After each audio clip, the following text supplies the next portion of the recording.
Welcome to USA Rags to Riches, where we help founders unlock funding, build corporate credit, and grow fast. Do me a favor and smash that subscribe button. Okay, let's start with a definition. Unlike your personal credit, your business has something called a bank rating. This is what lenders use to determine whether or not you have the ability to pay your debt or service the debt. Sounds important? Well, it is. So a bank rating measures your business's financial stability, and it bases that on your average daily balance over the last 90 days. So pretty much 3 months. Unlike personal credit scores, this rating directly reflects your company's ability to service the debt. Your bank rating is calculated based on the average daily balance of your general ledger account over the last 90 days. In other words, it's like a snapshot of how much money you keep in your business bank account on a regular basis. So here's how it works. If your business has what's called a low 3, that means you've only maintained $100, $200, $300 in your business bank account daily over the last 3 months. Now, if you were a lender and you had loan payments of $1,500 a month, would you give yourself a loan? Probably not. It would be a big decline, a big rejection, right? Okay. Let me share a personal story about bank ratings when I had no idea how bank ratings worked. My husband and I owned vacation rentals in lovely Lake Arrowhead, California, in the mountains. So I had my money spread into different accounts based on a great finance strategy called Profit First. Operating expenses, distributions, payroll were all in different accounts.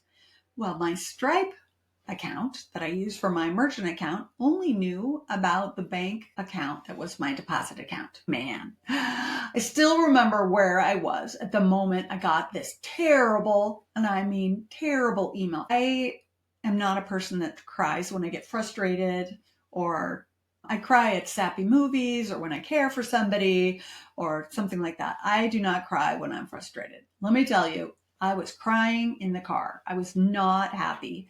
They sent me this terrible email and it was just terrible. I still remember where I was. I was in the car on the way to see a voice student singing in Shrek the Musical. I love musicals. If you are a musical lover, I like you. But back to my story, I'm in the car. I get this email from Stripe that says, hey, we don't like your bank account. No, it didn't even say that. It just said, we don't like you and we're going to close you down in 30 days. Now get this. We were booking every weekend.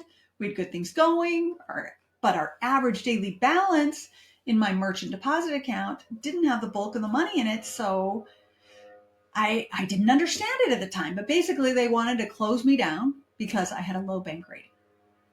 Not good. Now, it did have a good ending to the story. In the fine print, there was something that said, hey, do you want to appeal this? And I'm like, yeah, I want to appeal this. So I wrote an appeal, told them how much I didn't like them. No, that's what I wanted to do. But I told them, no, I am awesome. We're running an awesome business. We've got lots of money. Stop picking on us.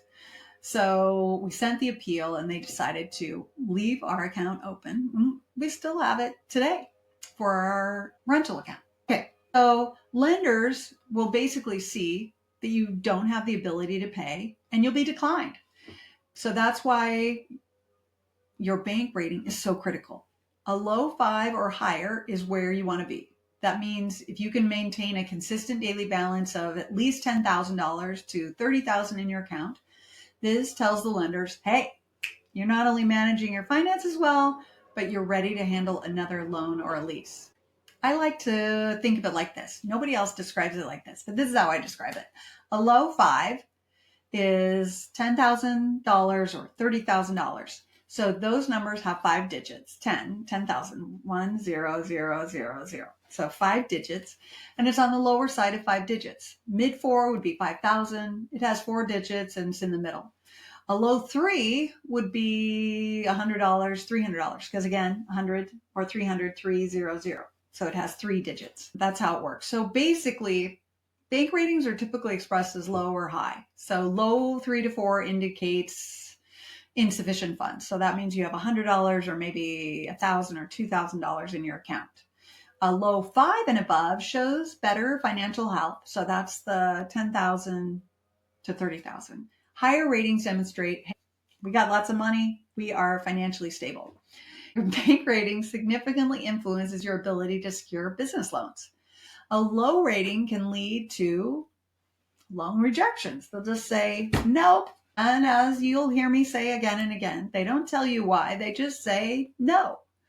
Better ratings may qualify you for lower rates. Higher ratings can result in more favorable terms, and strong ratings often lead to higher credit limits. So, why does this matter? Number one, debt servicing ability. So, lenders use this to assess if you have the money to make the loan payments. Number two, financial health indicator. It's a quick snapshot of your business's cash flow. Your risk assessment is basically higher ratings suggest lower risk to lenders.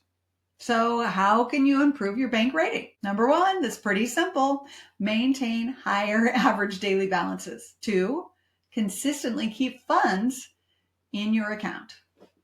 Avoid overdrafts and NSFs, just a fancy abbreviation for non-sufficient funds instance. So you don't want any NSFs in your bank. If for some reason you get one, you need to call the bank and sweet talk them into getting that out of there.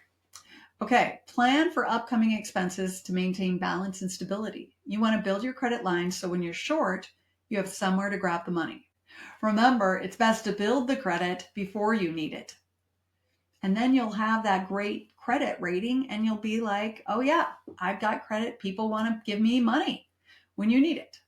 So let's talk bank ratings versus credit score. While both are important, they serve different purposes. So your credit score, like your business credit score, basically says this is your overall credit worthiness based on past behavior. Now, the behavior, what you need for personal credit and the behavior you need for business credit are different, but it's basically showing the same thing. It's saying you've had good past behavior, so you are creditworthy. So your bank rating shows your current ability to service the debt based on cash flow.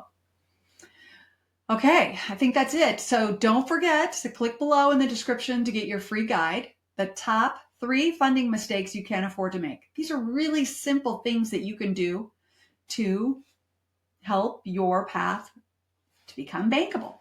And don't forget to click below in the description to get your free guide, the top 3 funding mistakes you can't afford to make. You can also just go to KarenLake.com/3 mistakes. If you're listening to me in the car and you can't click on something, again, that's KarenLake.com/3 mistakes. So what's the takeaway here? Make sure you're keeping track of your average daily balance. It's not just about how much you have, it's about how consistent you are. Remember, lenders look at patterns, not promises. Let's turn your business into a thriving enterprise. Stay financially savvy and watch your business thrive. Until next time, it's Karen Lake saying, let's make you bankable.